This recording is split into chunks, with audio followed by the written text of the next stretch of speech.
That's funny.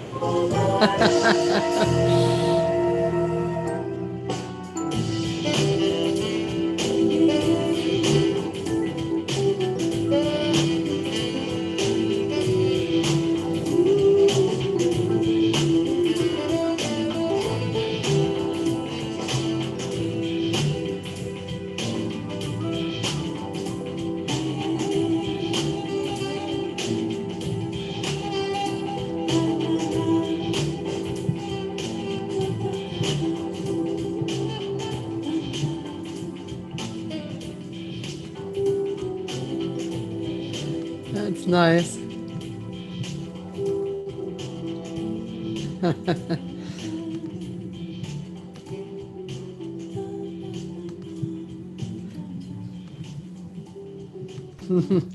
We have Peter Sprague on right now. And just as I'm bringing everything together, Dorothy Parker once I said wanted to play a little to bit of her them. boyfriend, fare thee well. As Columbus announced when he knew he was bounced, it was swell, Isabel swell.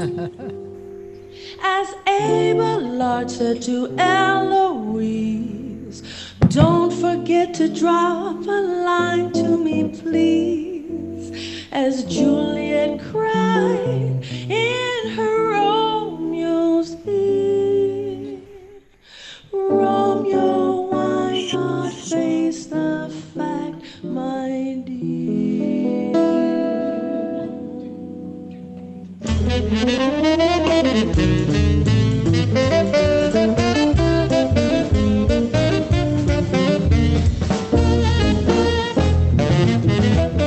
Just one of those things, just one of those crazy flings, one of those bells that now and then rings. Just one of those things. It was just one of those nights, just one of those fabulous flights, trip to the moon on gossamer wings.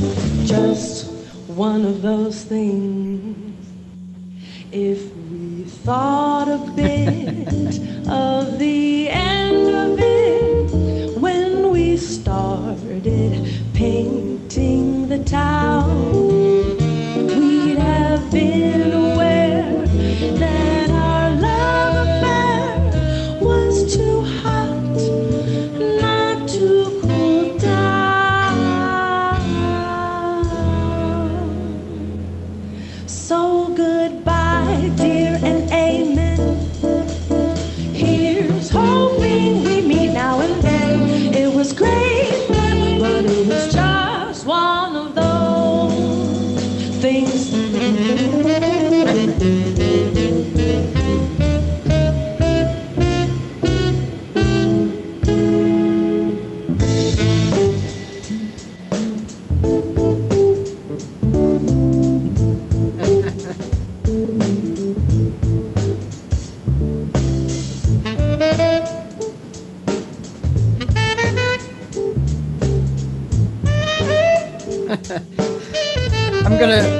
I'm gonna go down here, and because this is one of your things, but they're just one of those things. Yeah. But there's so many more things that we have to talk about.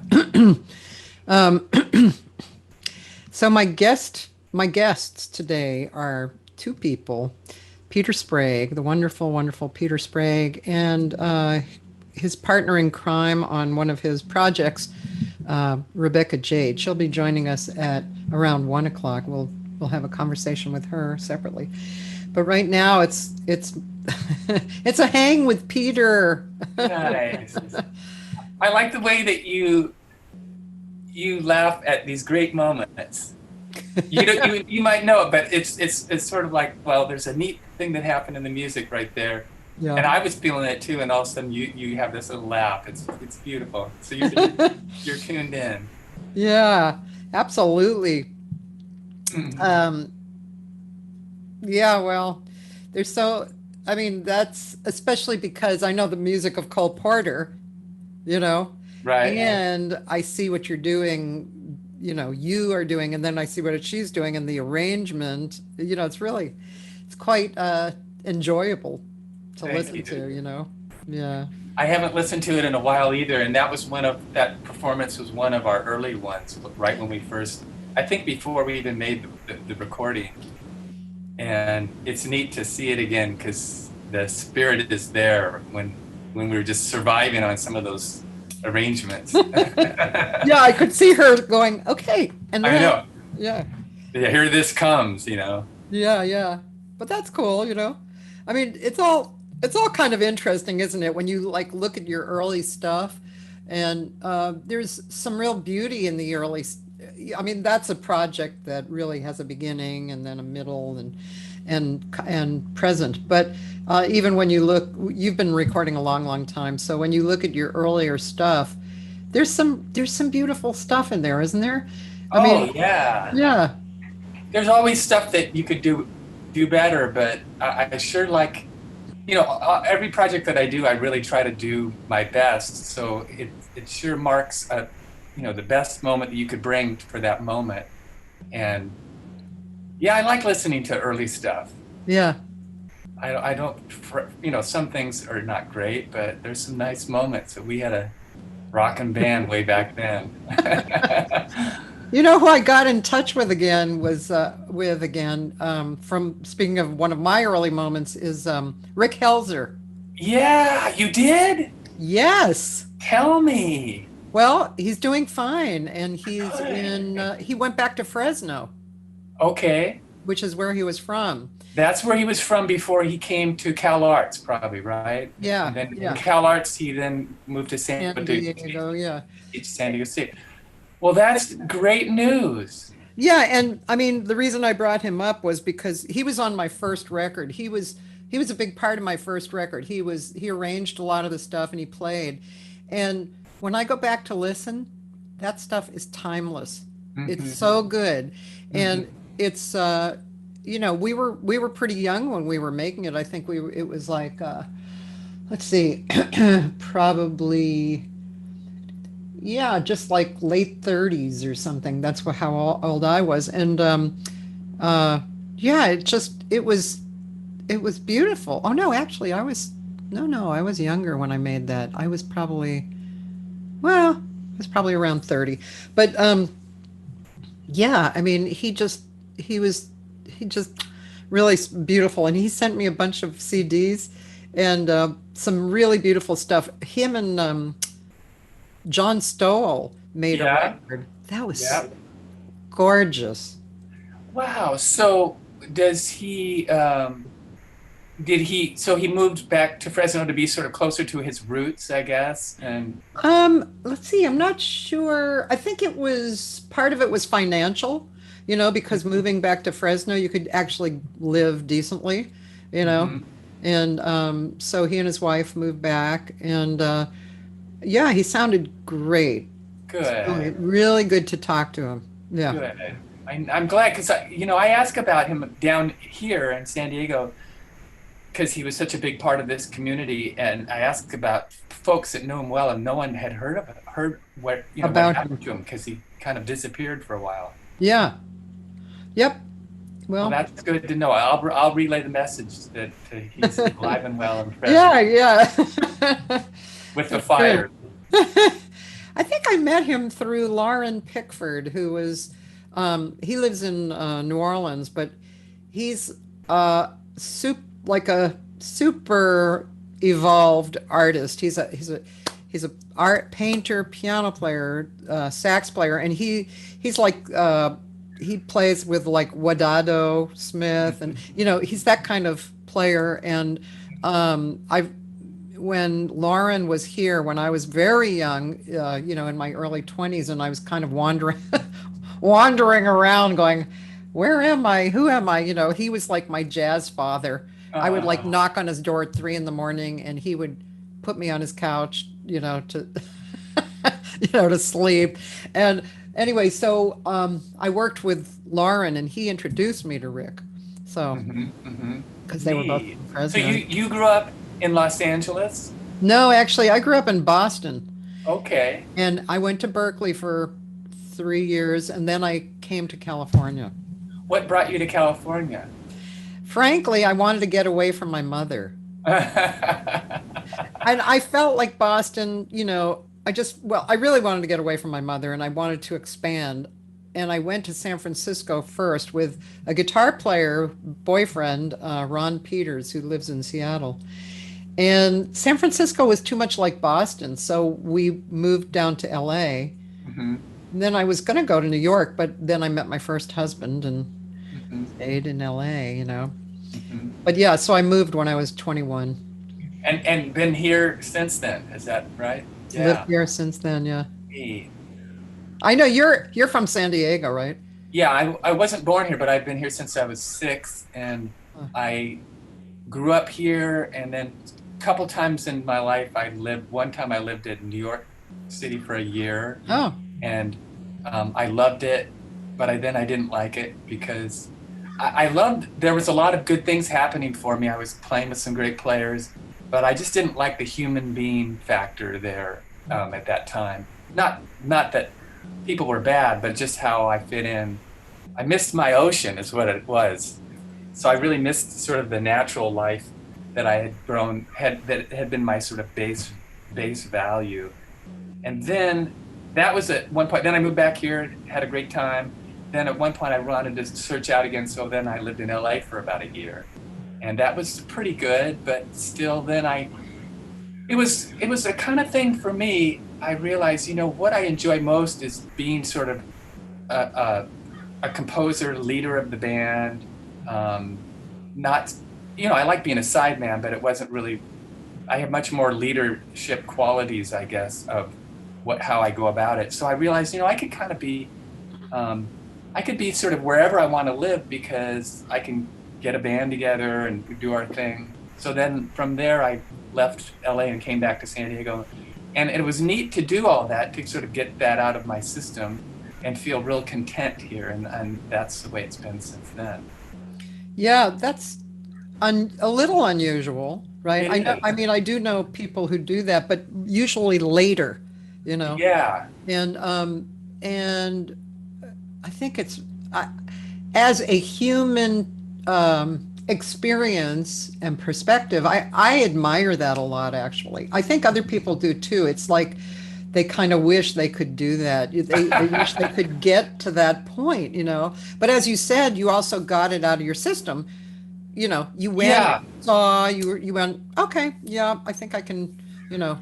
Yeah. Yeah. It was funny until it was out of my system for like maybe a year while I was thinking about both the move to New York and the move to LA.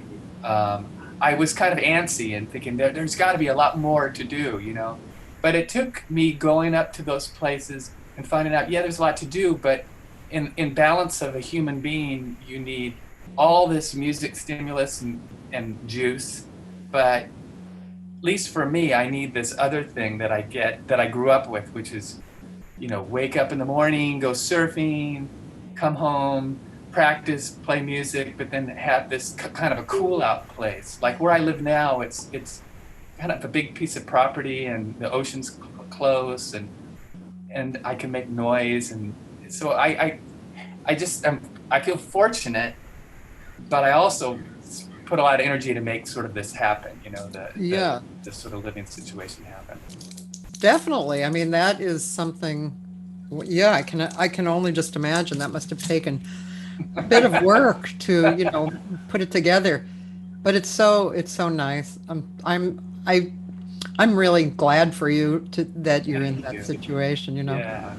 And your spirit reflects it. Whenever I see you, whenever I hear you, that's what I get actually, which is that's uh I think even subtly, I think that's what musicians or artists want to do is they want to give you something of themselves, right? And they also want to maybe not all artists, but a lot of artists want to soothe you and heal you and so when you're better, what comes out is better and the effect is better. So I think I it's think great. so. Yeah, I think. Yeah, I kind of think my what works good for me and what seems to translate good to the audience is to bring that spirit. And it's funny because it's kind of a loose, laid back spirit, but to make it so that that comes off and is true is a lot of work. It's like some folks say, wow, when you're like you see someone play and it looks like they just don't even work at it. Yeah. Well, generally, I mean, there are people that are like that, but for a lot of people, they work at it a ton to get it so that the instrument and the mechanics of making music are invisible. And then, hey, there's my wife, Steph. Hi. You're on Facebook, on YouTube Live. This is Hi. Cathy. Oh, you forgot your I phone. forgot my phone. Hi, nice to meet Hi. you. Nice to meet you. Thank you. Sorry to barge in there. No problem. So, yeah, so it's like it seems like they just hang out and surf all day, but they probably practice a lot. Most people that are really fluent with their technique and their ability to make it so that that whole process is sort of flawless and easy, it takes a ton of maintenance. Yeah. How well I know that. Oh God. I've talked to so many people too, recently who they walk by the practice room, because there's so many other things that are distracting and things to be creative about, things that you put on the back burner, for years because you were focused on whatever the projects, and now the projects aren't really, totally happening. Yeah. So tell me, because you've been talking to a bunch of different people, when I don't think pretty much for none of us there's no gigs or concerts, and what do people? Is there a consensus that, like what you just mentioned, is that how most people are? Are they kind of feeling antsy about where does it all go, or what is your take? Yeah. There's a lot, there's a few layers actually that I've noticed, One is there's the certain person who walks by the practice room, because they have, I don't know why exactly, maybe because they have no goal, to practice for and to get your music together or whatever. And also I think really, I mean, even talking to Larry Koontz for a while, he was building something in his house, and he was enjoying, of course, the break because, geez, his life for years and years has been constant playing, and teaching and everything. So I really believe that there's a lot of things that we just haven't looked at, which as you live in life, this is getting off the subject a little bit, but as you go through your life, there's things that are happening under your full conscious level, right? Mm-hmm. Like, for instance, when I stopped my jam session that happened every Wednesday for 15 years, all of a sudden I was not the jam queen, I was a singer. And that actually, I didn't really even notice that exactly for 15 years. I mean, I knew I had a jam session every week, but I didn't fully get it because it was happening and I was focusing on it, and creating it. So I think like that, I think there's a lot of things like that for people. Like I heard about orchestra people. All of a sudden, they're not the first violin, and who are they? What are they? They really don't know what to do with themselves. Mm-hmm. So there's that kind of person, and then there's the person who, even in waves, goes through the creative spurts. Write. Oh, I have time to write. Oh, I feel the muse. And all that kind of stuff, right? Mm-hmm. And the practicing, and then there's the person who's getting into the technology, right? Lots of people I find are doing that, which is pretty cool, you know. Yeah, I hear exactly what you're saying, and there's, I mean, there's some nice things to come out of this that I think will be lasting. Yeah. And one of the things is just everyone is embracing technology and trying to learn from it, and even if after all of this is said and done, they've gained some neat knowledge about that. And also, just like Larry building his shed or whatever, how cool, because Yeah. when you live, you know, like for him, he's so in demand.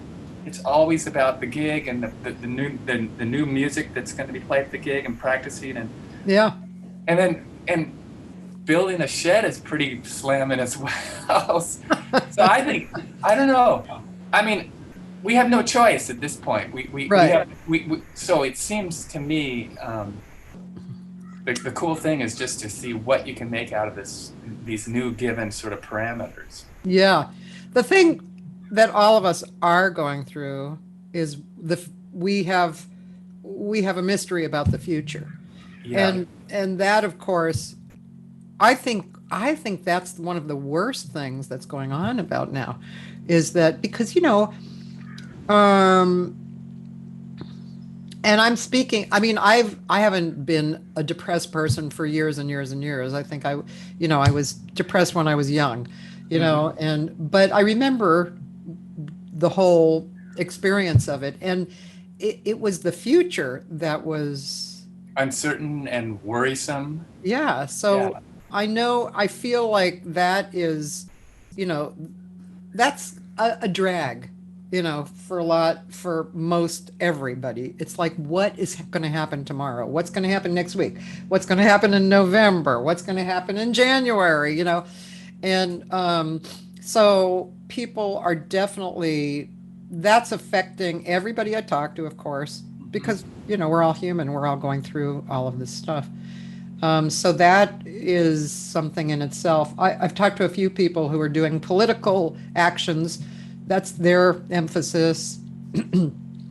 Everybody really enjoys like this kind of format, hanging out and talking about music, laughing, you know, touching a little bit on whatever, you know, seriousness. But just as a reminder that we're all in this together. And one thing that has impressed me, and it's kind of interesting to me because I've been in music all my life since I was born, but still I'm very impressed that music fills every void. You know, I mean, I always thought myself of that music was my personal religion, right? Just, Right. you know, because it's something I practice, it brings me closer to God, and I always have it. But, you know, wow, looking around, talking to people, I mean, music, I don't think we really got how important it was or something. I don't know. Do you think that's true? Well, I know it's super important to me and so many of my friends, but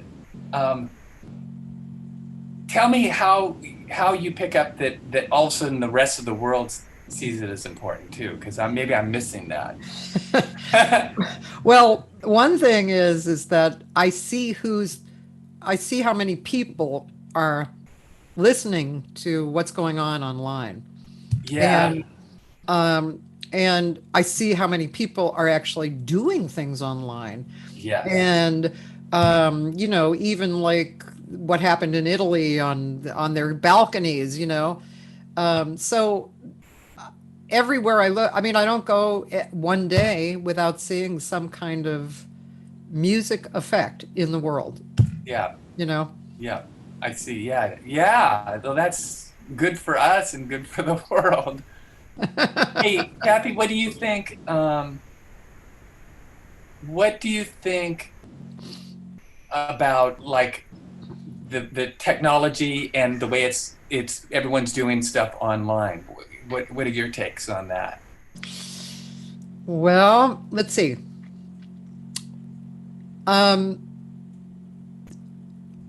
That's a little bit of a broad question, but I'll break it down a little bit. Like myself, I have learned a little bit on like how to do Zoom and get Restream, involved in it so I can do live to Facebook and YouTube at the same time. So little things like that. I finally opened my garage band again, after years. And because Neat. I really didn't have the necessity before. Yeah, yeah, So I think there's a lot of people, I see a lot of people doing that. yeah. And as far as, you know, the whole latency thing, I know people who are doing Jam Kazam and like it, and some don't like it.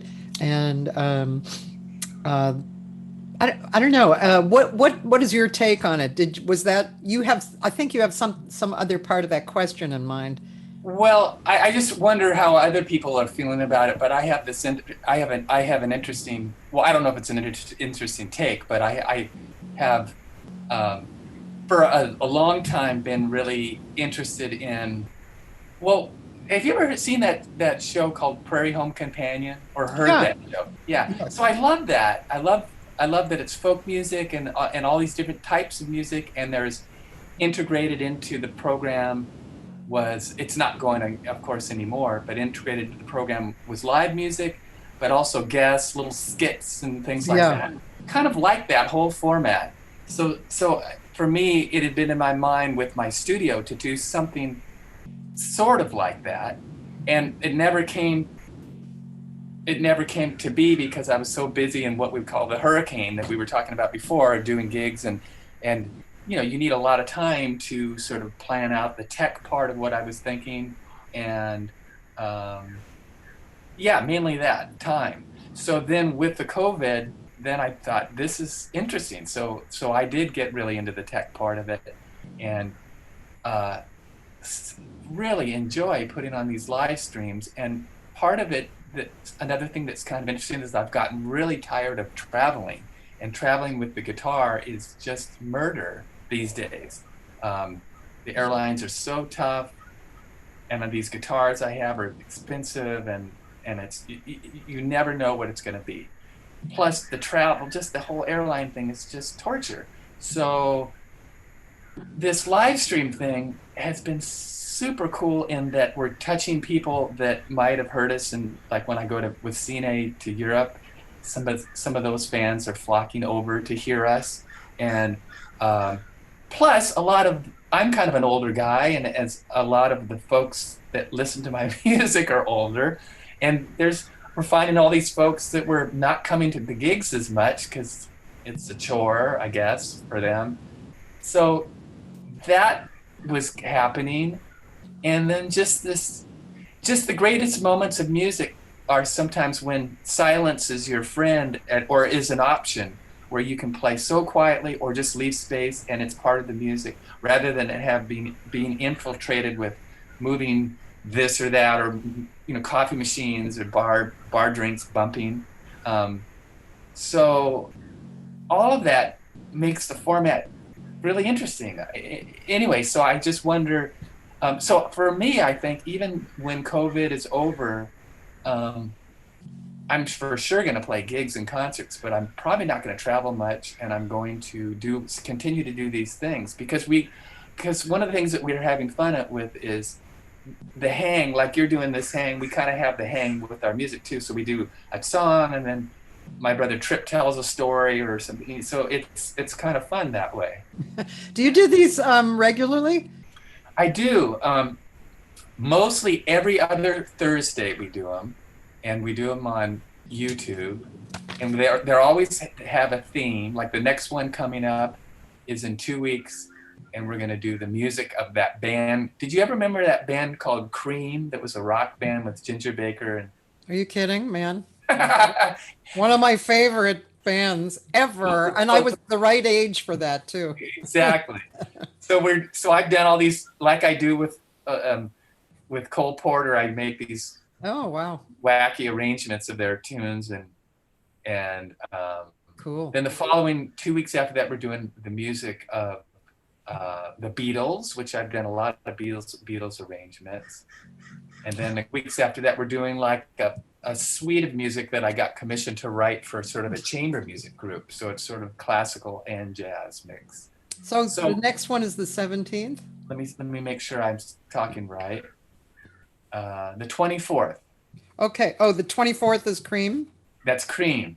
Cool. I'm gonna And be it's there. our whole band. So it's Leonard and Oh, me and well, a lot of times Rebecca's in the loop. Trip, Duncan, Mac is a guy that we've been using on bass, and we do it in my studio, which has all these separated rooms. You know, like there's a piano room, there's a main room, there's an isolation booth. I'm in the office. We wire this. This is up. We had a guy out on the porch. We're keeping everyone separate, but everyone has a camera and mics cool. and headphones, and Nice. the tech part was huge challenge. Yeah. Just took me 2 months to get it together. Yeah. Starting from, this is fun. This is a fun story. You know, you have to have do you have good internet?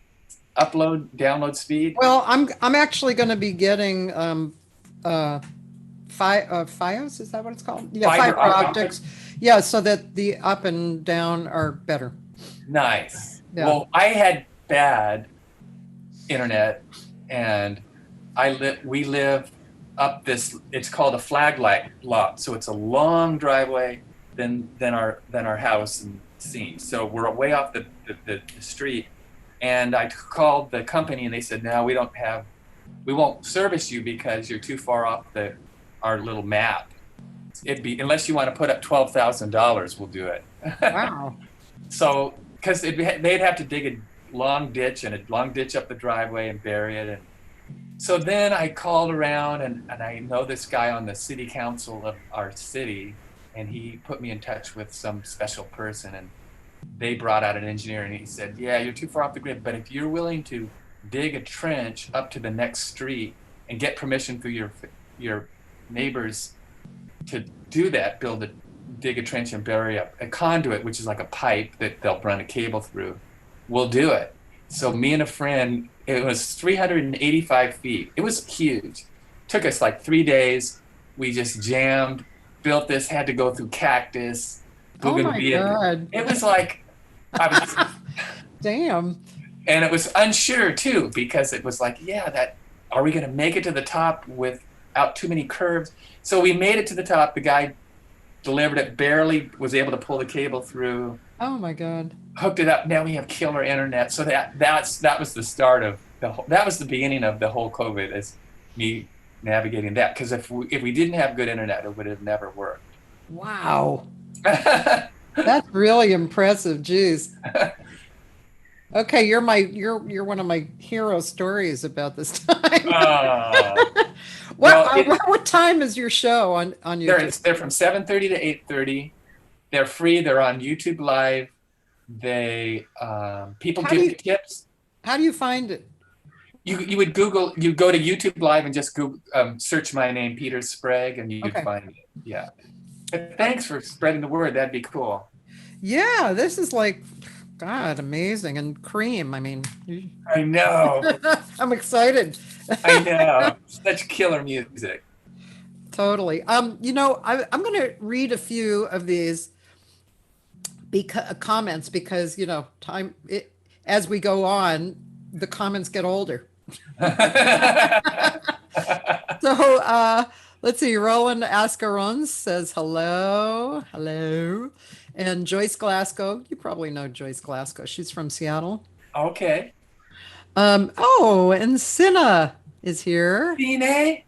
Hi. Is it Cine? SINNE? Yes, that is true. Cine. Sorry, I say Cinna, but yes, Cine. She is one of my favorites. That's so cool. And you know who else who's going to be on Sunday with me here? Kevin Littau. Wonderful. Hi, Kev. That's Let's so see. great. Greg Hartline, happy to tune in from Las Vegas. Taylor Hatch says hello to both of us. Neat. Sandy Cummings, she said, ask him if he's ever been to La Bella's in Chula Vista. La Bella. is me and if Kev's there, she would remember this. We used to play at a place called the Bella Via, Oh, but La Bella's, I'm not sure. I don't. It doesn't sound familiar. okay. Yeah. And let's see. First, I'll just say hellos, and then I'll ask you the questions. Let's see. Hi, Victor. You don't know Victor, probably. Bill Goodwin says, Hmm. "Nice to see you." He was on this week.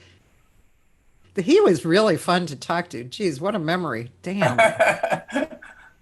Gary Meeks says hi. He's incredible. Saxman. Um, and okay, so those were the hellos, and excuse me. Taylor said, "I know you probably get asked this a lot, but what did you get from studying along Matheny?"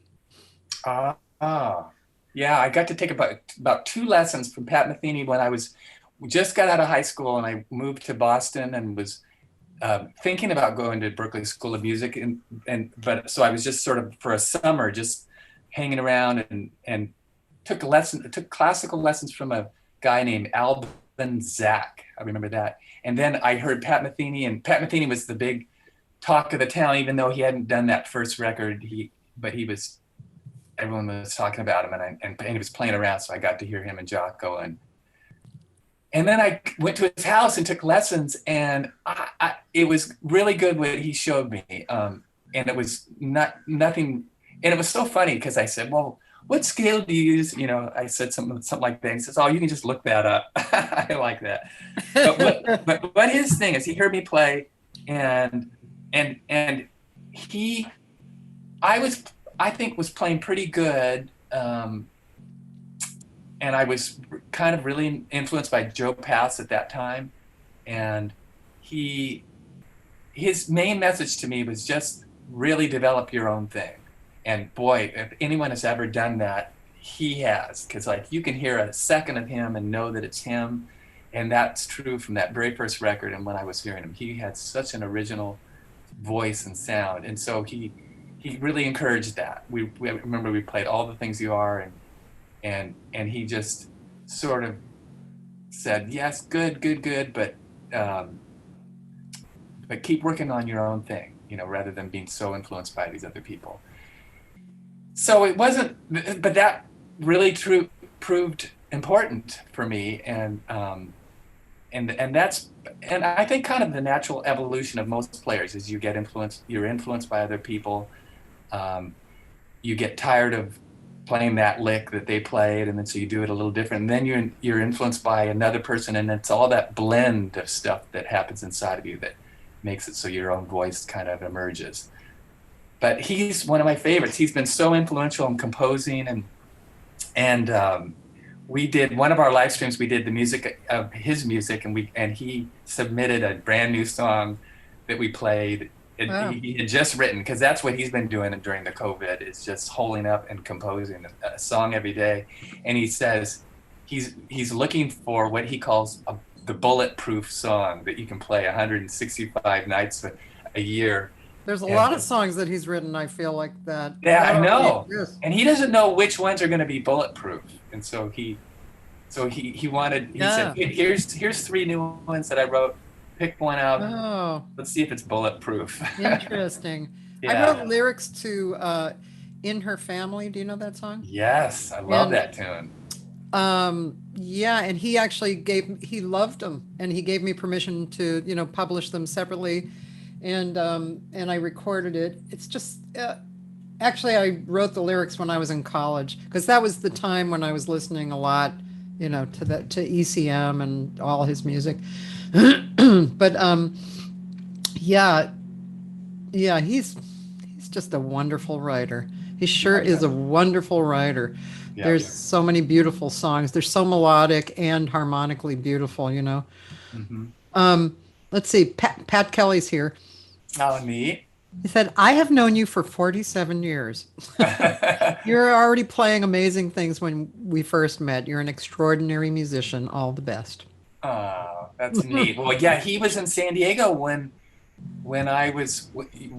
we were all younger, and he and a guy named Bill Coleman had a guitar duo where they would play two guitar stuff that they arranged, and it was really, really cool. And then I remember when he left and moved to LA, and a lot of great things happened for him, playing with all Benson and all these great people. So he's a hero for sure. There's so much I want to talk to you about. Really, an hour is not enough, but I definitely want to get into talking about your two-necked guitar, but also Taylor did ask this question, which I think is really a good question. Knowing that you've been an educator for years and having this humanistic perspective in you, what is your teaching philosophy?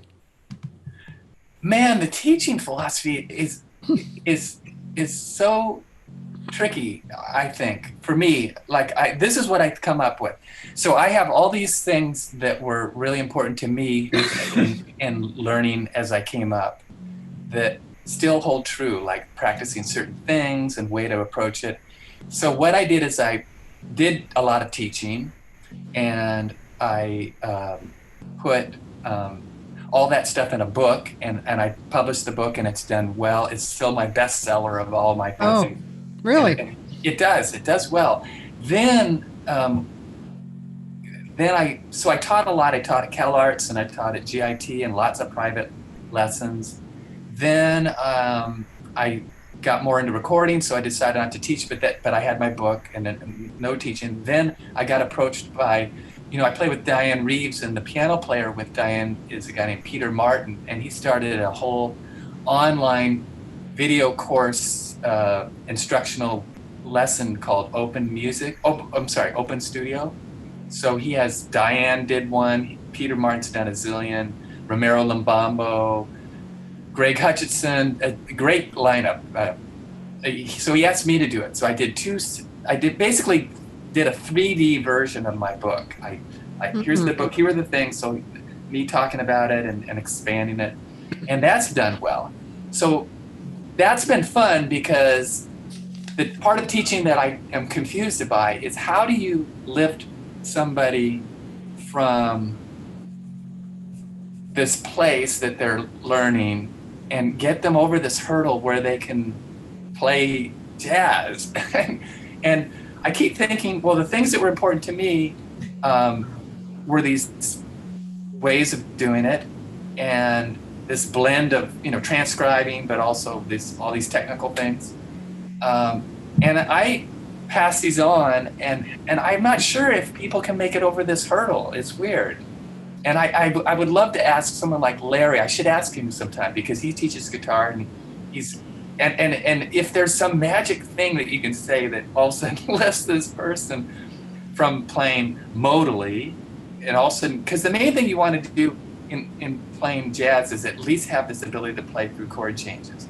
Whether or not the music that you end up with is playing through chord changes. Maybe you end up playing modal music or free music. It's still, there's some beautiful discipline of melodic lines when someone knows how to play through changes, even if they're not playing through changes. There's just sort of a beautiful order of notes that they can pull up from I think, learning that discipline. So how do you get someone over that hump? I'm not sure. I keep thinking it would go like how it went for me, but I reached this point of, and I really probably think the answer is the person has to just be super inspired and willing to kind of do the work, kind of all the nuts and bolts. One thought. So I guess if I was teaching more and in maybe a school environment and having more interaction with some of the other teachers to ask them, I might have found that answer. But I did do a couple of gigs with Ernie Watts, and I just love this because he had a philosophy. He calls it the room. And he said, after gigs, people always come up and say, what kind of reed do you use? Or what kind of digital delay did you use on this? And he said, man, what they should be just doing is going to the room. And the room is where it all comes together. And that was his big point, is that you just got to sit in the room and figure it out. That's funny, because as a lot of people who are listening know, I actually talk about the room. Do you? Yeah, I do. I stress to students that the very first note, your hand is on the doorknob and you've opened it up and stepped into the room. And if you stay in the room and you don't, you know, the space is where all the musicians are. You know, we're all in this space, and if we just stay in the moment and, you know, observe everything and listen to everything and not be attracted to somebody outside of the room. Well, I have a little thing about that too, but if you stay in the room, then anything can happen. There's no mistakes. You know, there's creativity until the very last note, because singers, you know, especially coming up singers, have a tendency to, you know, basically concentrate on themselves, right? So once they stop singing, the song's over, you know, and it's like, no. Yeah. But anyway, I also have this idea of the three universes, which so the first universe is all about me, and I have to have my shit together in all ways that I can. And then the second universe includes me and the musicians. And that's the room, really, right? Yep. And then the third universe includes the audience. Because a lot of times singers will, you know, who don't really know, they'll start with the audience, you know, they've been trained, or it's ego, you know, it's stupid stuff. Mm-hmm. So that's a really good concept, and that works really well for people. But I mean, I think for singers, it's similar work, but it's a lot less I don't know if difficult is the word, but for a guitar player, for instance, I mean, and for what you just described, it's deeper. It's deeper what they have to do and to get over that hump.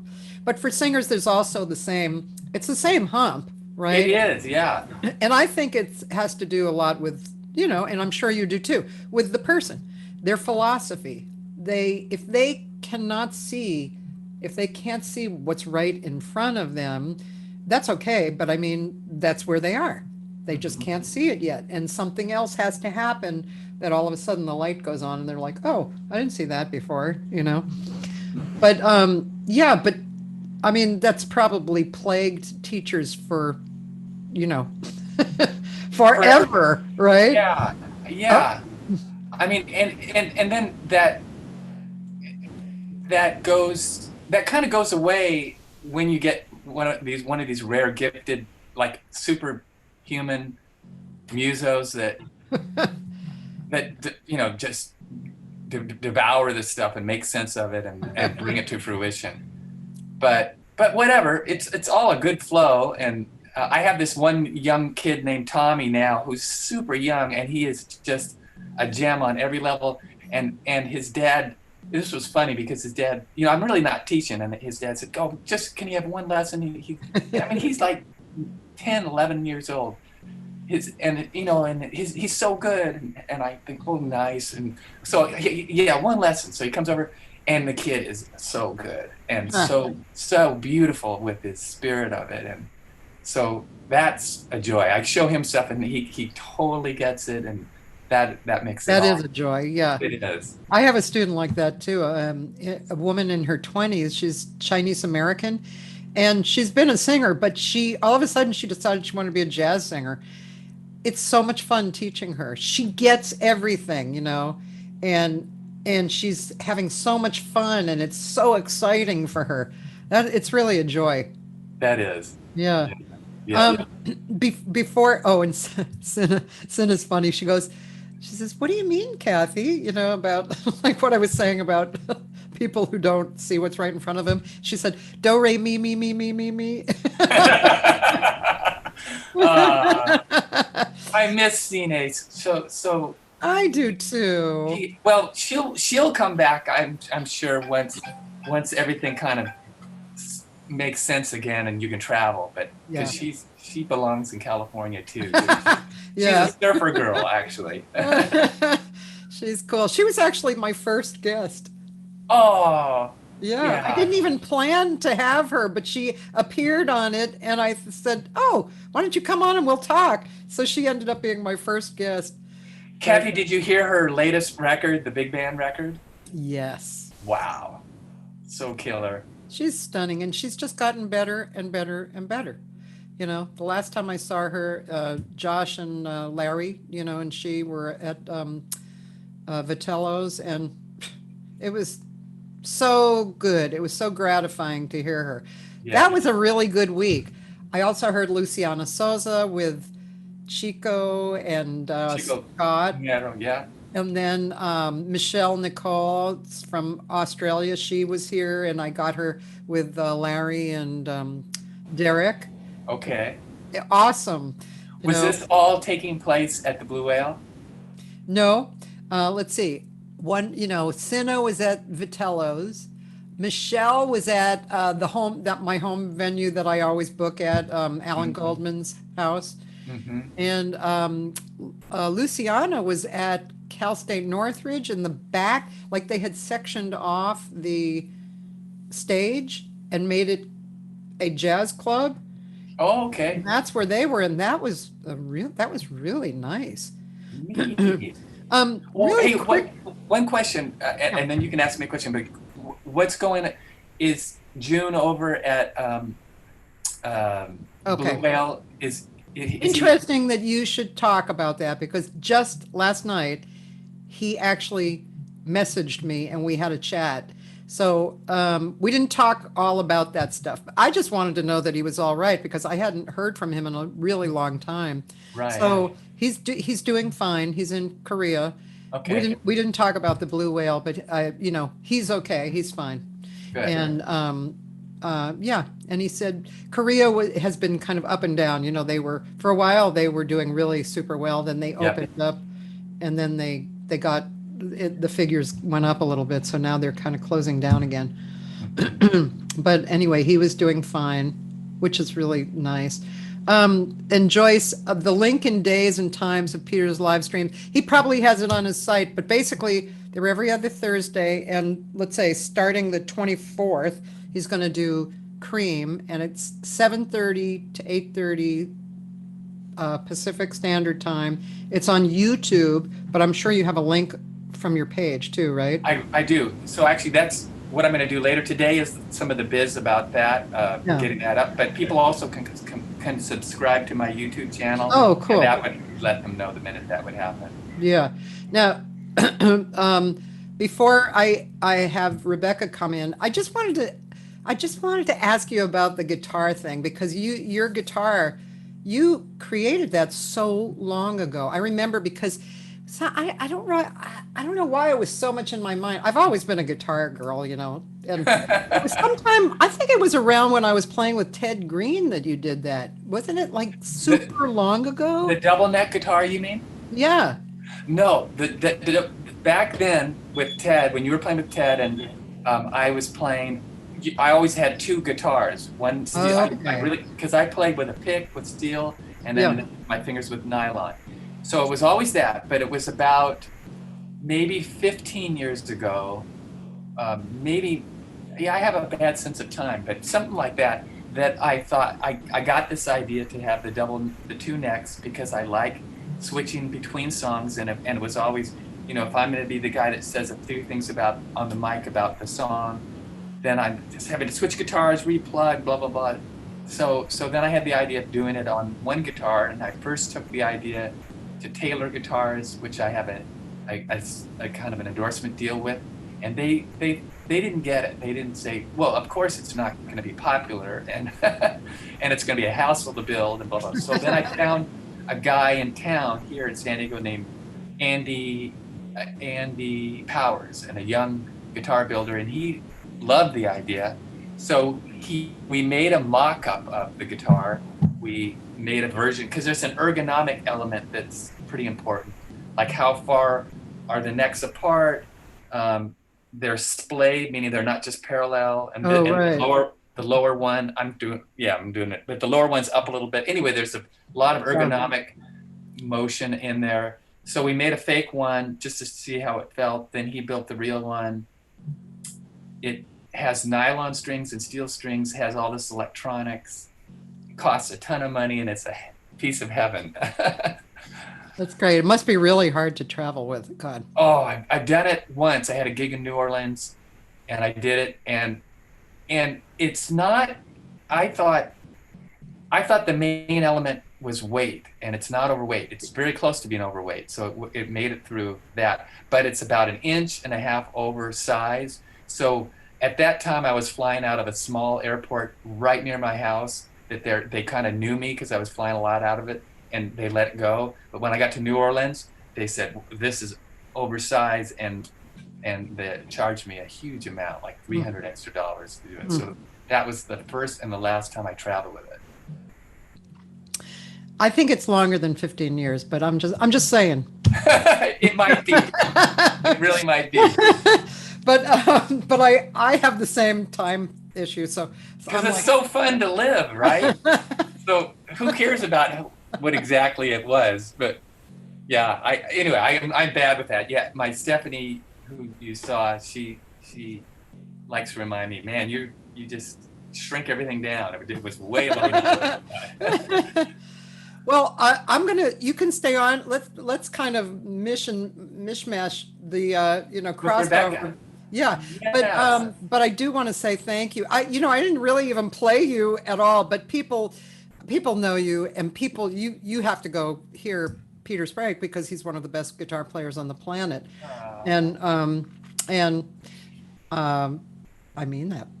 Yeah, that's nice. And you're just such a lovely person. I love you. Thank you. Yeah, you're super cool, and I love that you're highlighting all these different people, and you're a great host. So we'll do it again at some point. I think. It's Okay, super cool. And we'll say hi to Rebecca. Yeah. Okay. It would be really fun to have you and Larry on at the same time. Because man, that dude is one of my favorite musicians, and he is just a gem of a person, as you know. Yeah. Yeah. Totally. And Josh Nelson too. These are two. Oh yeah. Because I know you did the record with those guys. Yeah. Dreamville, I think. Dreamsville, yeah. One of my favorite records, I think. Yeah. Okay, here we're admitting Rebecca Jade. And she's going to be showing up. There she is. What's up, gang? You hear me okay? Yeah. Awesome. Hi, Cathy. Hi. Nice to see you. Dude. What's going on? Oh man, nothing and everything has become my favorite saying. Hey, Cathy, she's super humble, but I want to tell you that there's a organization down in San Diego that sort of does the equivalent of the Grammy Awards for San Diego. Yeah. And she won the Artist of the Year this year, which is a Wow. big deal because Thanks. Jason Mraz was in the same category, and Congratulations. Thank you. so very it's much. hitting for her now. I'm thinking soon that she's going to be sort of globetrotting when gigs start again. Thank you. I sure hope so. I hope we're all back to doing those things. Mhm. Yeah. As long as you're both on, I might as well ask you a little bit about Planet Cole Porter Yeah. and how that just came about. I love this story. You want to tell it, Peter? I'll tell a little bit, but I want you to fill in. All right. Yeah.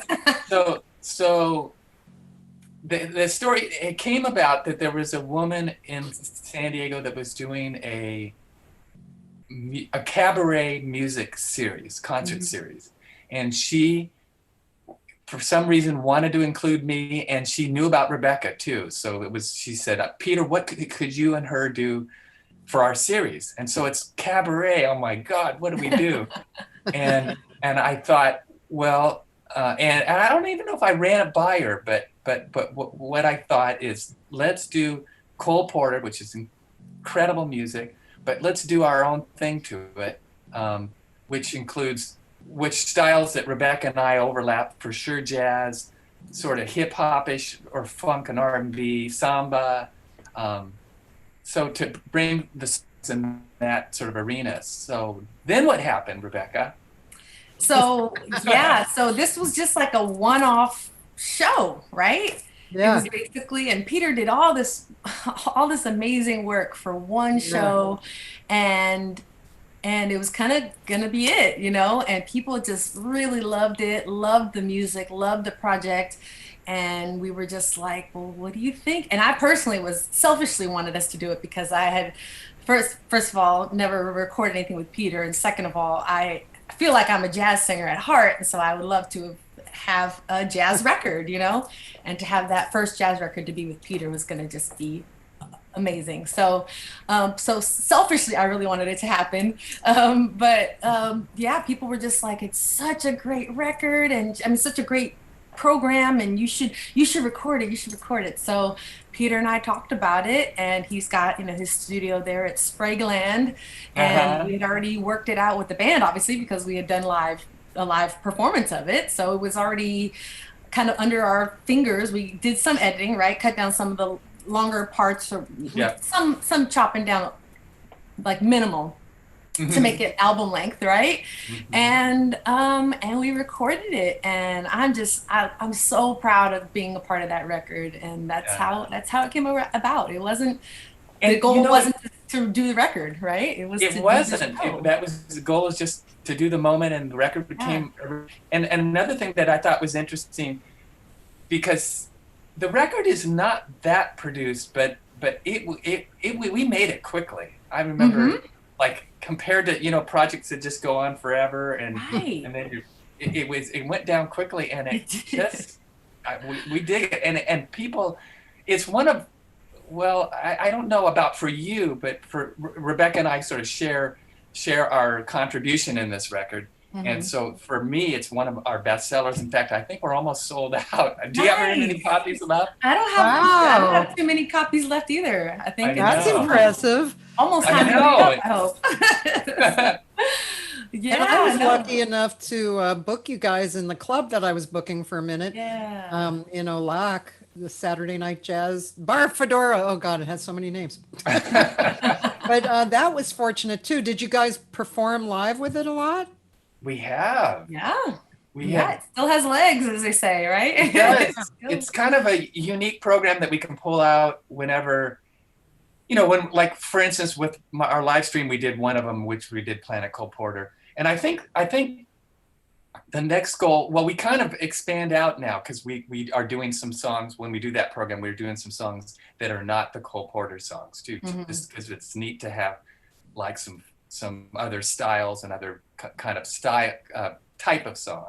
But it's one of our favorite projects, and can't wait till we do it again. I know, I can't wait either. I love it so much. And that album did win a San Diego Music Award too for Best Jazz Album.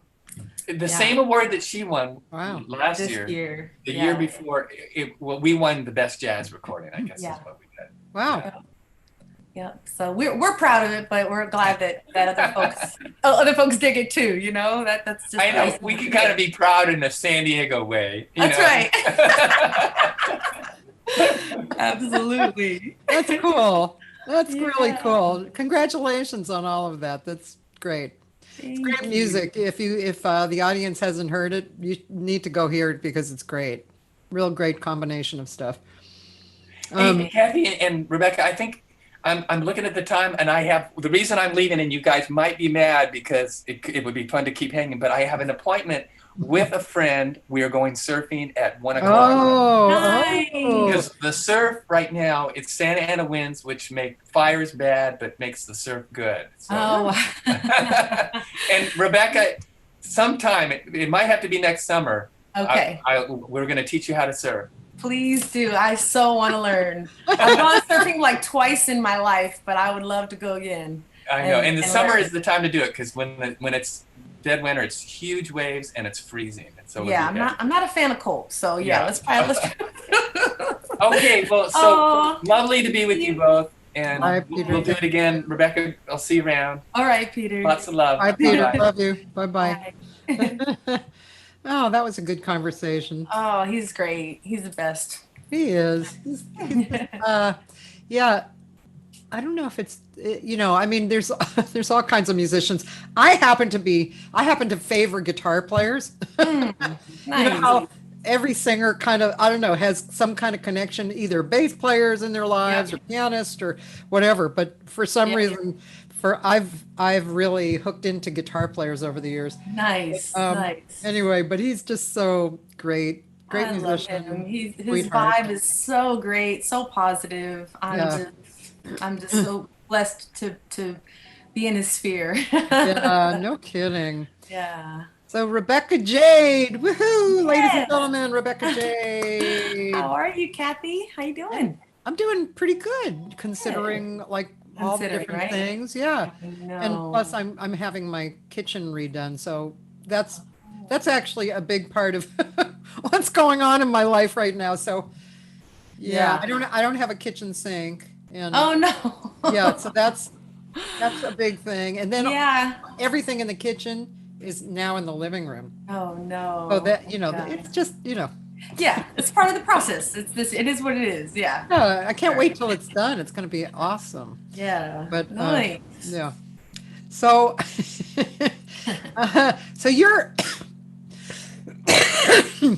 in San Diego. Did you did you grow up in San Diego as well? I did for the most part. I was born in New York City, and then partly raised in. We moved from New York to Puerto Rico, but I've been in California since I was 8. So I'm pretty much I consider myself a San Diego girl. Yeah, definitely. Yeah. And then were you singing from when you were a little girl? Yeah. I can't. I always say this. I can't think of a time that I wasn't singing. Yeah. It's been a part of my it's always been a part of my life. My mom's a singer too. So I come from a musical family. My mom's a singer. My dad can hold a note too, actually. And both of my lineage also goes that way. So my mom's father was a singer. My uncle is a singer. On my dad's side, my grandmother used to play piano and accordion as well. So Oh, wow. so I come from musical lineage from both sides. Yeah. Cool. Yeah. Yeah, I understand that. Although, yeah, I don't know of any of my heritage, beyond my parents was musical, but both my mother was a singer, my dad was a sax player. Oh, I had cool. twin sisters who were 4 years older than me. They both had gorgeous, beautiful voices, and one played the piano. So we grew up, it was all about music growing up. But yeah, but I don't know what happened to the gene right before my parents. You just don't know at all? Is that? I don't know. I mean, I knew my grandmother and grandfather on my father's side. They had but their other son was really big into photography. So they had these 2 children who were artists, which is interesting. And but I didn't know my mother's parents, so Gotcha. yeah, I have no idea. But I kind of nothing ever came up regarding that. Right. Yeah. Strangely, a lot of my relatives and my like way back on different sides of my family were architects in Boston, and they like built a lot of Boston. Nice. Yeah. That's cool. Yeah, and I don't know, they didn't know each other like they were separate parts of the family, but they all, well, maybe they did know each other because I'm sure the community was a little smaller then. Gotcha. But interesting. Juan Sestoke. Yes, that's okay. Wow. He said he didn't know that you lived in Puerto Rico. Can you speak Spanish? Just curious. You know what, Juan? When I was little, I spoke fluent Spanish when we lived there. I was 3 when we moved to Puerto Rico. And so my parents used to call me their little translator. So by like 6 months in, I was fully bilingual. Oh, wow. And then we left. My parents got divorced, and then I moved with my dad to Northern California for 1 year.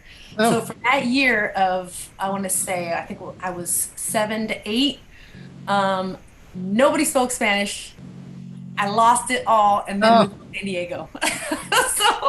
But what's funny is I still have a little bit of a dialect, so I can sing in So I'll sing like Bésame mucho. I can say it phonetically properly, but a lot of it I don't know exactly what I'm saying. So That's interesting. Wow, yeah. now I don't feel so bad. But yeah, I was fluent. I was completely bilingual at like 3.5, Oh, 4, wow. 5, 4, 5, 6, and up to 7. I was fully bilingual until Yeah. Northern California. Did you grow when you, as you were growing up, did you, were you like, did you go through the regular kind of choirs and that kind of stuff? And then Did. what did you fall in love with as far as popular music first? Well, because of my mom being a singer, I was exposed to a lot of different styles. So my first attraction really was to jazz music. Oh, And my earliest memories are like listening to lots of Billie Holiday. yeah. And but then once I got to, and I was trying to explain like a little bit of that difference, because it's like once I got to um, like that was what I listened to a lot. And then my mom, we would listen to certain artists as well, Michael McDonald, and then we'd listen to Patti LaBelle a lot. These were just and one of my favorite movies was Amadeus. So we listen to like Yeah. Mozart's Requiem is my Yeah. favorite classical album, because it's basically the soundtrack for that film. Yeah. So I had lots of different exposure, to different styles of music. But I think once I finally like had my own voice and kind of searched out my own thing, I was, I'm of that era of Whitney Houston, Yeah. so she was a big influence for me, of like somebody I tried to, just like a million other little girls was trying to sing like her. So Yeah. she was a big influence for me, yeah, around that time. Yeah. What was one of your favorite songs of hers? All at Once. Really Oh, that good. was a great song. Yeah. Yeah, that was one of my favorite ones. Yeah. She was a really amazing singer for many different reasons, but she, for Flawless. the emotion that she really brought was probably what sold her the most, right? Totally. Yeah. I mean, her voice was, especially in her prime and for many years, flawless. I Yeah. mean, there wasn't auto tune, there wasn't Yeah. anything like, she just killed it, Yeah. and so I just, yeah, and I didn't realize how much she was an influence to me until she passed, really, because it was just like all these memories would come up after, Yeah. she Yeah. had unfortunately had such a sad ending, Yeah. and so she was kind of in the spotlight for the wrong reasons and all that Yeah. stuff. Yeah. But then when she passed and then all these beautiful memories were starting to play, around the time of when I was listening to her, I was like, oh my God, oh, I know that song. Oh, I know that song. Oh my God, I remember that song. Like it just brought up all these memories. I was like, dang, she was really a powerful influence for me at that age of learning who I am as a singer, Yeah. at that time. Did that lead you did that listening to her a lot, did that lead you into what you did after that, which was probably involved with bands and working? Yeah, I think a little bit. She, she was very versatile, but I think would still be considered, I guess, like a pop singer. Yeah. She was extremely popular. So, Yes, she and, was. her songs were like, some of them were dance songs and some were R&B and some were, these super power ballads. And so I don't know if I don't know if her influence led to that as much as I don't know if her influence led to Your work. my work per se, but I think it influenced how I would sing. Yeah. Because I was trying to sing like her. So Yeah. there's nobody like her, so I'm definitely not claiming that I sound anything like her. That was just aspirations, of course, Yeah. So later on, little later on, I'm imagining, but you worked in bands, and then that developed, and I know you've been working with Sheila E. for a long time, but and you've worked with you've backed up a lot of really great artists too. So What about the crossover period of time? Like you were working, and then things started happening. Yeah, yeah, that came from, a lot of, I also really attribute this to my mom. A lot of my being able to work in a lot of these bands is because of the ability to harmonize with people, with other singers. As a lead, you don't need it as much, but to back up other artists and or singing, in bands. One of my earlier actually projects before I started working in cover bands, I was in a girl group. When I was like 14, 15, 16, I was in the same girl group. And it was like we were trying to do the In Vogue thing because that was really popular too. Yeah. In Vogue, Boys to Men, all those. We also listened to, my mom and I listened to a lot of like Take Six and Manhattan Transfer. Yeah. So harmonies was it still continues to be a big part of my life. That I'm so grateful to my mom for, like, that was something we did on a regular basis. We would just be in the car driving and learning how to harmonize and sing. And so that really played and continues to play an important role in the type of gigs I do, the shows I do, recording sessions. Because of COVID, I've been I do lots of recording sessions, but because of COVID, I record it here at home too. But a lot of my sessions are background vocal work, and so I think that I would say is a little bit has been more. Does that make any sense? I don't know. It is what it is. It makes total Yeah. sense. Yeah. So, Well, do you play an instrument or? so growing up, I played. My parents tried to get me to play piano. So for 3 years, I took lessons. I think for my parents, it was like pulling teeth.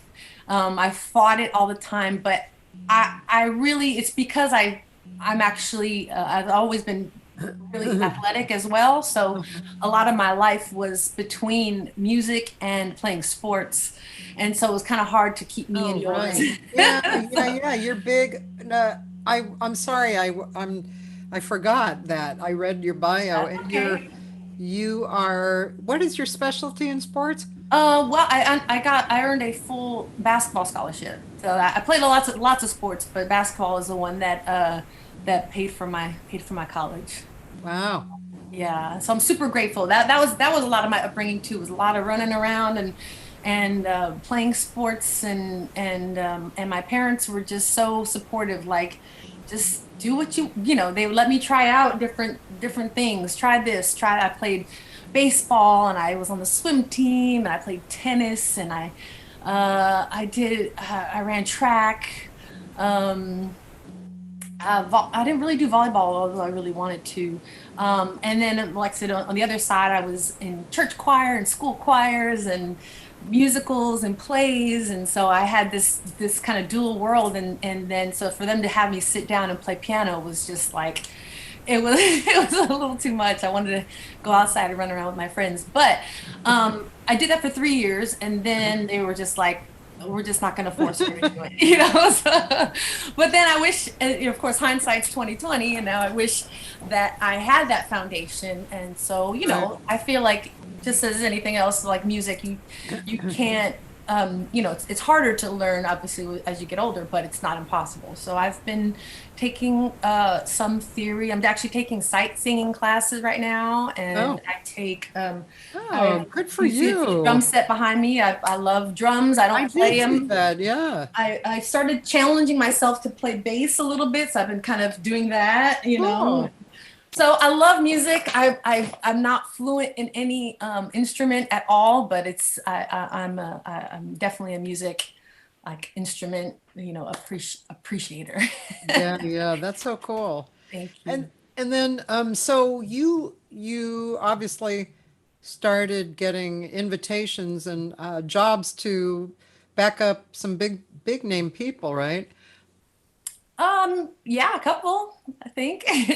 Yeah. Yeah. What what Um, what happened? How did that occur? well, a lot of it is just it's weird, like just timing thing, just right place at the right time type of thing. Yeah. I was contacted to play in a band for they were looking for a singer for a band, and they recommended me. And that's what led to me doing the Dave Koz cruises.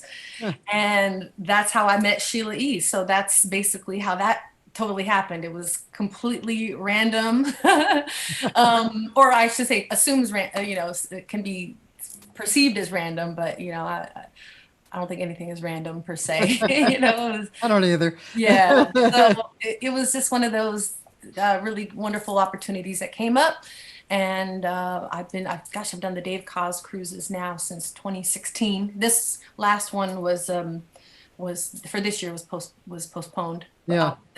I've done them since 2016, and I met Sheila in 2016, and then I started touring with her in 2017. Yeah, cool. Does she sing as well? Yeah. Mm-hmm. Yeah. Yeah. Yeah, I saw her actually. I saw her perform in Japan a few years ago. There was Nice. the International Jazz Day, or Jazz Day that happens. I believe it's in March sometime. No, is that it? March? That Herbie Hancock is like the head of. Do you know about that one? Nice. Mm-mm. So it's international, and Herbie Hancock is kind of the forefront guy. I think he created it. And my friend John Beasley is the music director for whatever. I'm not sure if he's the music director for the whole thing, but definitely with Herbie Hancock, Okay. that part of it.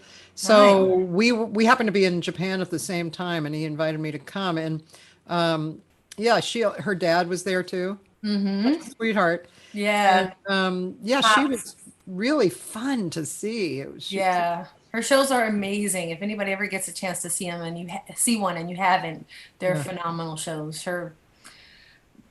She puts on a great show, and her energy 100% through the whole performance. So it's great. Really amazing.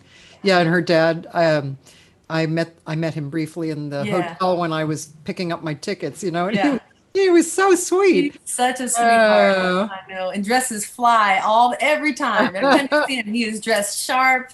Yep. That's really nice. Yeah. So, the thing that I like to talk about, I mean, I like the questions and the history and all that, but I really like to get people's perspectives on stuff, because it's just more connecting to who you are and stuff. So, so one question I would have, but I think people are asking questions anyway, but is what's your perspective on what you're doing in life? What, regarding music? Do you have a particular, like you mentioned, you don't think anything happens just haphazardly, that kind of thing. Do you have a perspective about music, about your life in music, about the future of your life in music? I would say that I don't know. I think in a way that we're kind of destined for whatever we're supposed to do if we allow it to happen. If that makes any sense. I always felt that I was supposed to do music, and then another part of me would try to talk me out of it, because it's like, oh, there's so many people out there, that can sing. Who am I to, who am I to be in that circle of people who are out there traveling and singing? And, I struggled with that a lot. And, but I think I ended up having the right people in my life. Obviously I've mentioned wonderful, supportive parents. And I know that's not the case for everybody, but I've been so blessed with that. I try to really not take that for granted. And they've both always been like, do it, even if you fail, do it, and my wonderful husband that I met kind of at the very beginning of me trying to take this, kind of seriously. He's been incredibly supportive. as well. Shout out to Rico. And then I also met the person who would be my mentor right at that same time as well. His name's Kamal Kenyatta. And Kamal's amazing. And, it was just kind of the shift of perspective, really. And, but I think for me, it's just an idea of like having, as I look back, I feel like this was meant to be my path. I also was I was in a really bad, pretty bad car accident right when I started college basketball. Right, Oh, I started yeah. transferred, and because of being an athlete, I survived that whole scenario.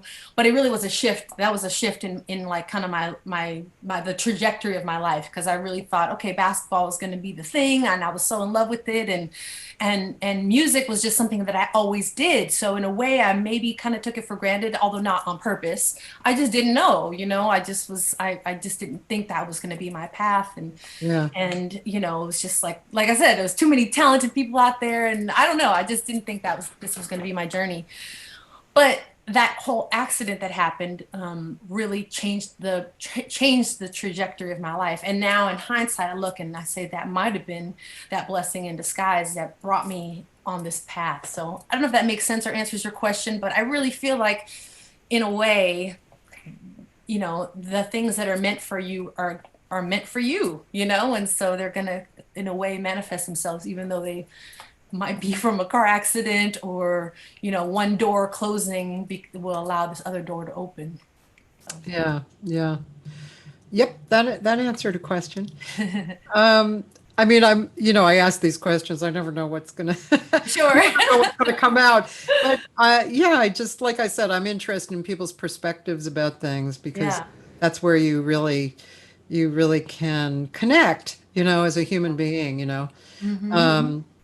Yeah, Peter and I were talking about a lot about just what's going on, and all the different. He was curious to know what I had noticed about all these people I've interviewed, because there's been about 140.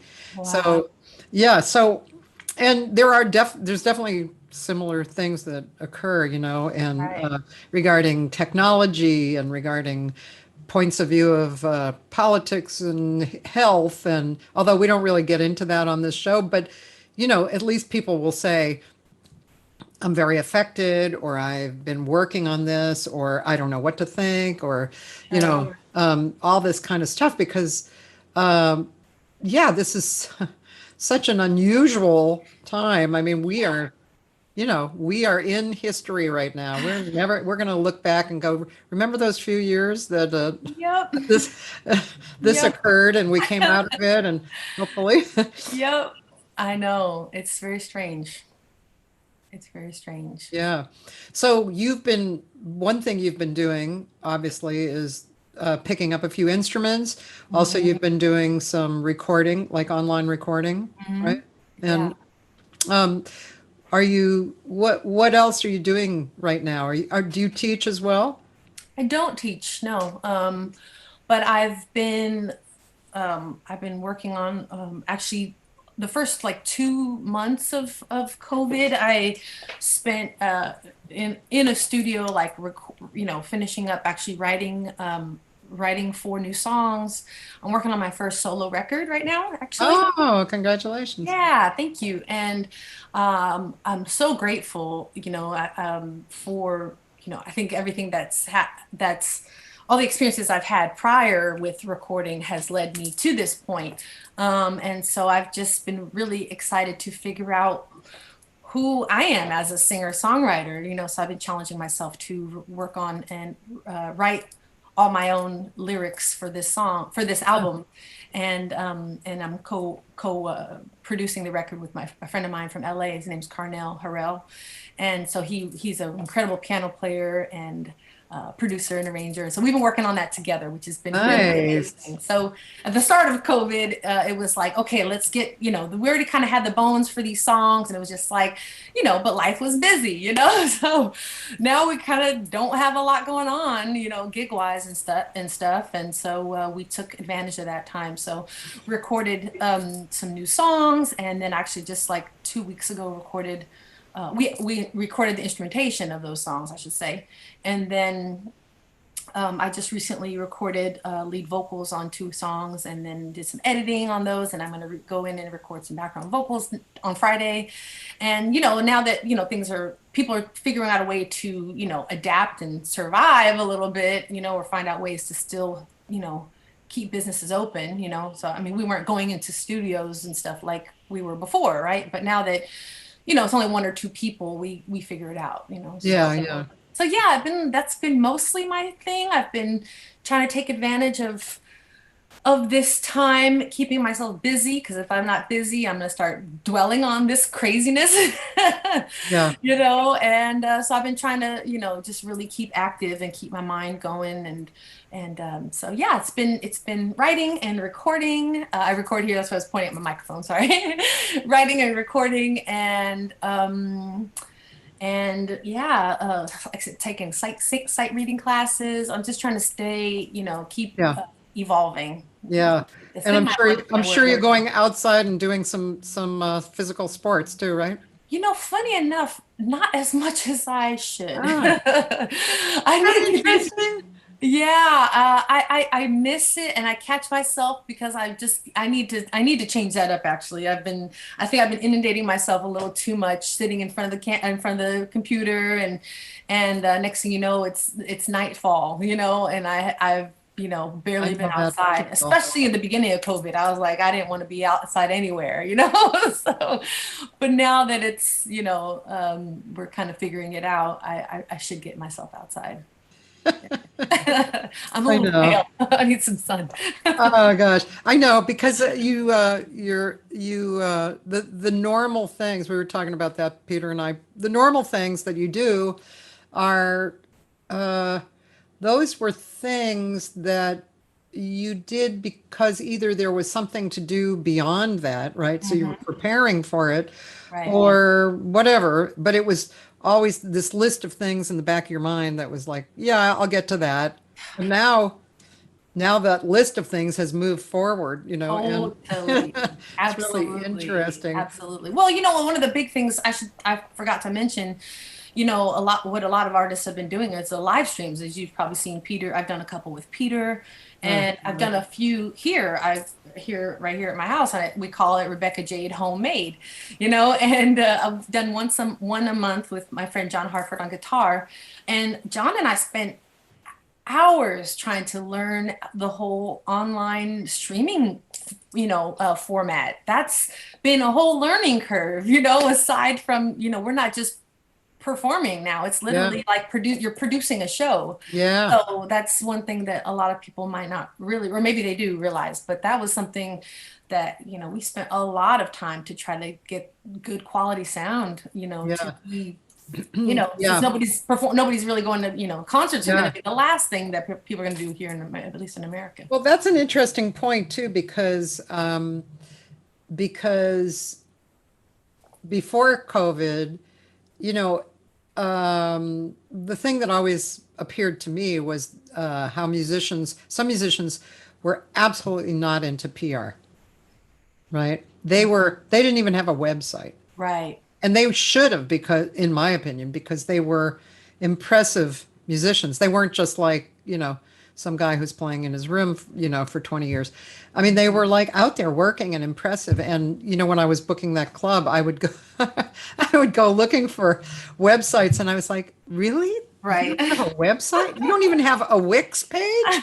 Wow, Right. So I think that is actually showing itself too in this, what you were just describing. Some musicians just know, and they're going to get into it. Actually, a friend of mine who I interviewed a week ago, he's almost 90. He's going to be 90, and he's working on 10 projects. What? His name is David Amram. He lives in New York. He I'll just give a quick little thing about him. He was the French horn player for all the bebop guys in the bebop days, Charlie Yeah. Parker and Mingus and stuff. And then he also was invited to be the resident composer for the New York Phil, and he Wow. wrote the music for the original Manchurian Candidate and Splendor in the Grass. I mean, Yeah. this guy, he plays piano, sings, plays different woodwinds, and anyway, he's learning about what he has to do, and he's online, and he's doing I mean, he's almost 90. I mean, can You I know what I be mean? him when I grow up, please? Yeah. My goodness, that's awesome. Well, he's kind of like Sheila Jordan too, although she's not into the tech area, but she's over 90. But the two of them they're alive. They're alive and they're working on stuff, like he Yeah. said, I'm not going to go to a retirement home or something, why? Yeah. Like I'm going to do my stuff. Yeah. Yeah. But Wow. yeah. Let's see. I have a few hellos and stuff and questions. Oh, yes. Um, let's see. You have some people going. I guess you probably know some of these people. Laura Clements and Thurza Purdock Yes. and Yes. Rachel Yeah. Weber, Yeah. and Victor Orlando, who I just had on this weekend. Nice. And Kendra Shank, who's a jazz singer in New York, and she's loving hearing you. And Thank you. Diane Kane, who said your latest projects with Kevin Flournoy are amazing. Oh, thank you very much. Kevin's amazing. I love working with him. Yeah, maybe we can hear one thing. I was telling Peter that I don't know what Facebook is doing. They're doing something. So I'm not even sure what I have to do, but I have to somewhat limit the listening, or I feel like I do. Otherwise, they're going to like take it down. Right. Right. But I would like to play a little of something. So maybe be thinking about this. And Nalani, who comes on, she asks about female jazz duets. She has a love thing about that. Oh, cool. And she said either have you recorded any, or are there any favorite tunes with your mom that you would harmonize with? Oh, see, that's so good. Thank you for that question. Funny enough, my recollection of songs that we've done are kind of limited, but they are great songs that what we worked on. They were really instrumental for me growing up, trying to learn how to harmonize. So what we started out when I was little, we did, God Rest Ye Merry Gentlemen, which was really good for two-part harmonies. And then my mom taught me that, I think it's Italian, Dona Nobis Pacem. Oh yeah, Yeah. I And think so that's Latin, maybe. Latin. Okay. Yeah. So we would do that in a two-part harmony, but there's three parts, right? So we would do this kind of round thing. Oh, cool. Yeah. And, Mix it up, yeah. yeah, it was really, really great. I can't tell you how helpful that was. I can't.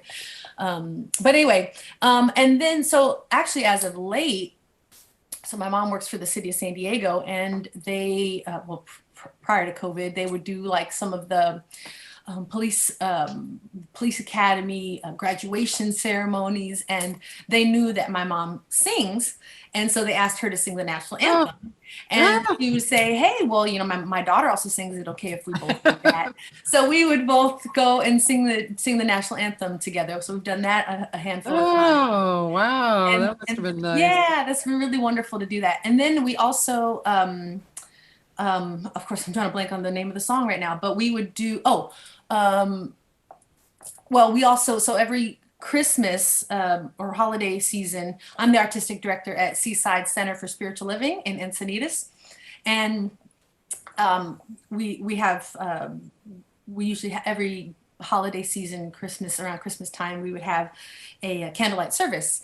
And so one year my mom and I sang oh my God, I'm drawing a blank on the name right now, but we would sing a specific Christmas song, and it just goes over so well. So we've been doing it every year since we did that first one.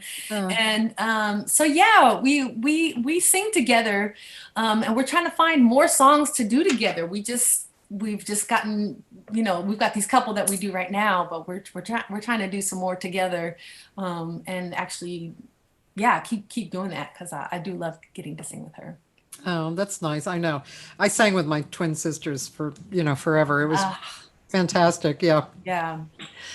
Should I look for something on YouTube, or is on your site, or what would you think? Nothing that other people have licensing problems, like Sure. Sony or something like that. Yeah. You can probably, the song with Kevin Flournoy that someone was talking about, maybe you can look that up.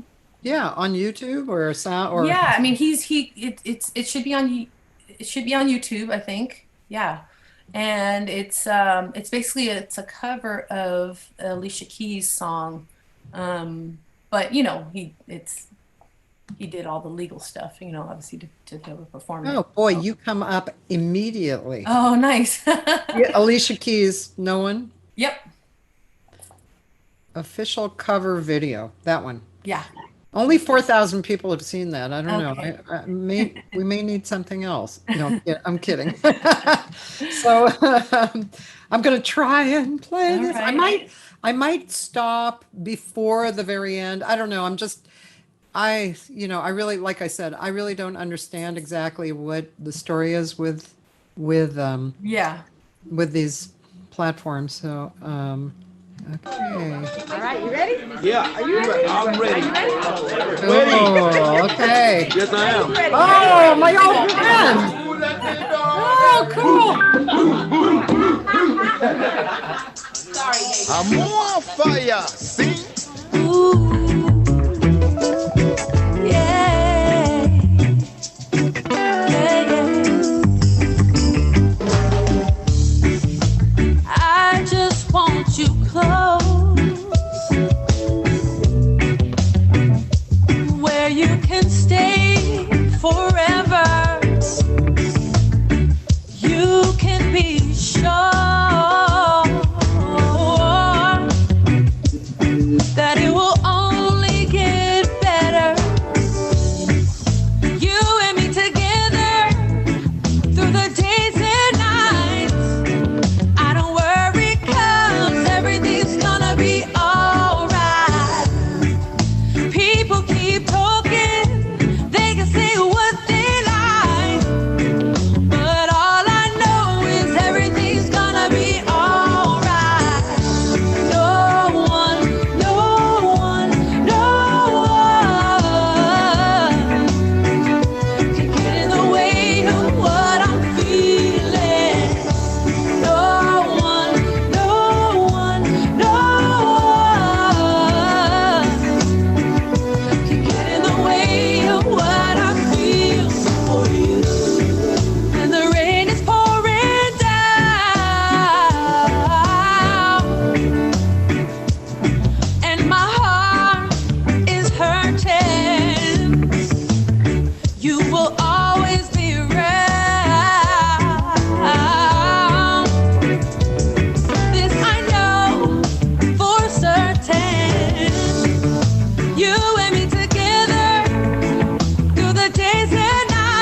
one going out to all the beautiful empress in the world. Yeah. That's me say, every king should have a queen.